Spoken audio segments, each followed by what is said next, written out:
Bonjour, pour ceux qui ne me connaissent pas encore, je suis Natasha Renata Kimberly, spécialiste des rêves et des voyages chamaniques depuis plus de 35 ans.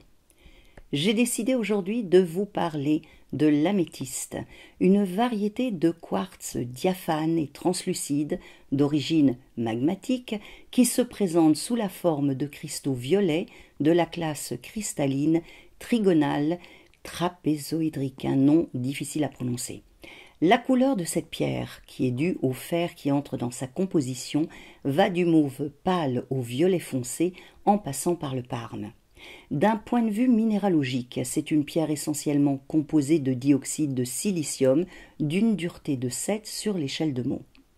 Jusqu'à 250 degrés Celsius, la couleur de l'améthyste reste parfaitement intacte, mais à partir de 500 degrés Celsius, elle change, devient jaune clair et forme ce qu'on appelle des fausses citrines. En effet, les vraies citrines sont très rares et l'homme a donc trouvé le moyen d'en produire d'une autre façon.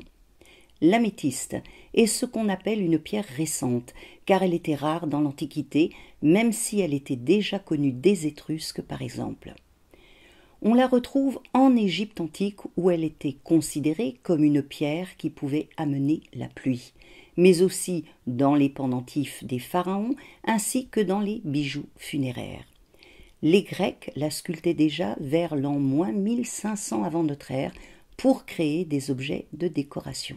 Les Romains, quant à eux, l'utilisaient pour fabriquer des bijoux tels que des bracelets et des colliers. Pour les Hébreux, l'améthyste était le symbole de la 12e pierre de la porte de la Jérusalem céleste, ainsi que celui de la tribu d'Achlama. Achlama signifie tout simplement améthyste en hébreu, mais également rêver. Ce mot vient de chalom, qui veut dire rêve. L'améthyste était censé apporter à la personne qui la portait de beaux rêves et des visions. Chez les Celtes, elle était la pierre des druides et en Inde, celle des brahmanes.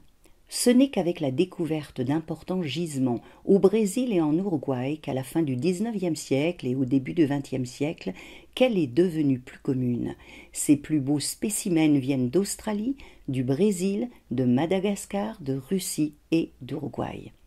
L'améthyste, qui a la couleur du vin mélangé à de l'eau, breuvage moins alcoolisé que le vin pur, avait dans l'Antiquité la réputation de préserver de l'ivresse, notion que l'on retrouve dans son nom. En effet, le mot améthyste vient du grec ancien améthustos, composé du préfixe privatif a et du verbe métouo, qui signifie enivrer. C'est pour se prémunir de l'ivresse que les Romains buvaient leur vin dans des coupes d'améthyste ornées des figures de Bacchus ou de Silène, son précepteur. Améthyste aurait également été le nom d'une nymphe grecque transformée en quartz par Artémis pour échapper aux ardeurs de Dionysos, le dieu de la vigne, du vin, des excès et de la démesure. C'est suite à l'intervention de Dionysos, faisant couler du vin sur la pauvre améthyste pétrifiée, que cette pierre serait devenue violette. Encore aujourd'hui, l'améthyste se trouve sur les vêtements sacerdotaux chrétiens et orne les bagues des évêques. Dans le bouddhisme, elle est vue comme une pierre qui permet de cheminer spirituellement. D'un point de vue symbolique, l'améthyste est un minéral qui représente la piété, la chasteté, l'humilité et la sagesse. Léonard de Vinci, 1452-1519, l'un des plus grands savants de tous les temps, estimait que l'améthyste avait la faculté de disperser les pensées négatives et permettait à l'homme d'exploiter au mieux son intelligence.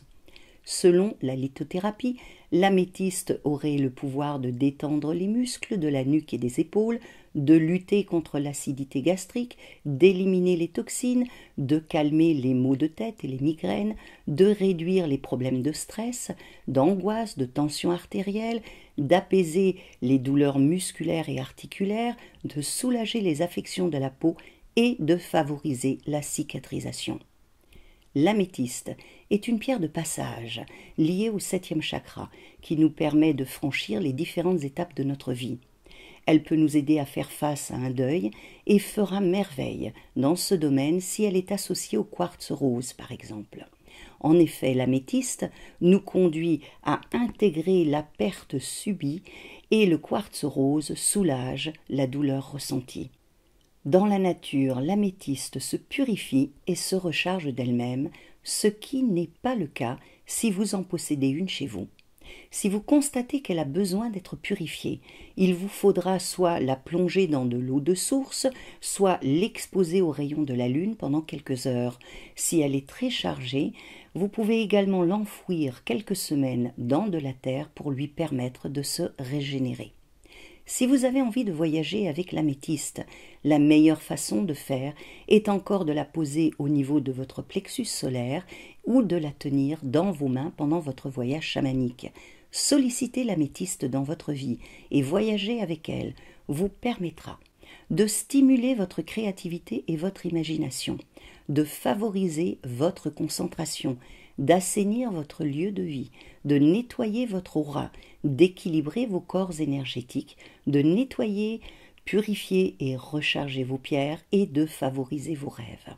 Si vous souhaitez apaiser vos états émotionnels, alléger votre tristesse et votre chagrin, introduire la paix, la détente et la méditation dans votre vie et vous préparer à vous élever spirituellement, l'améthyste est la pierre qu'il vous faut et que vous pouvez solliciter, car elle est celle qui va vous apporter la clarté d'esprit dont vous avez besoin pour activer vos capacités naturelles et les ancrer dans la réalité.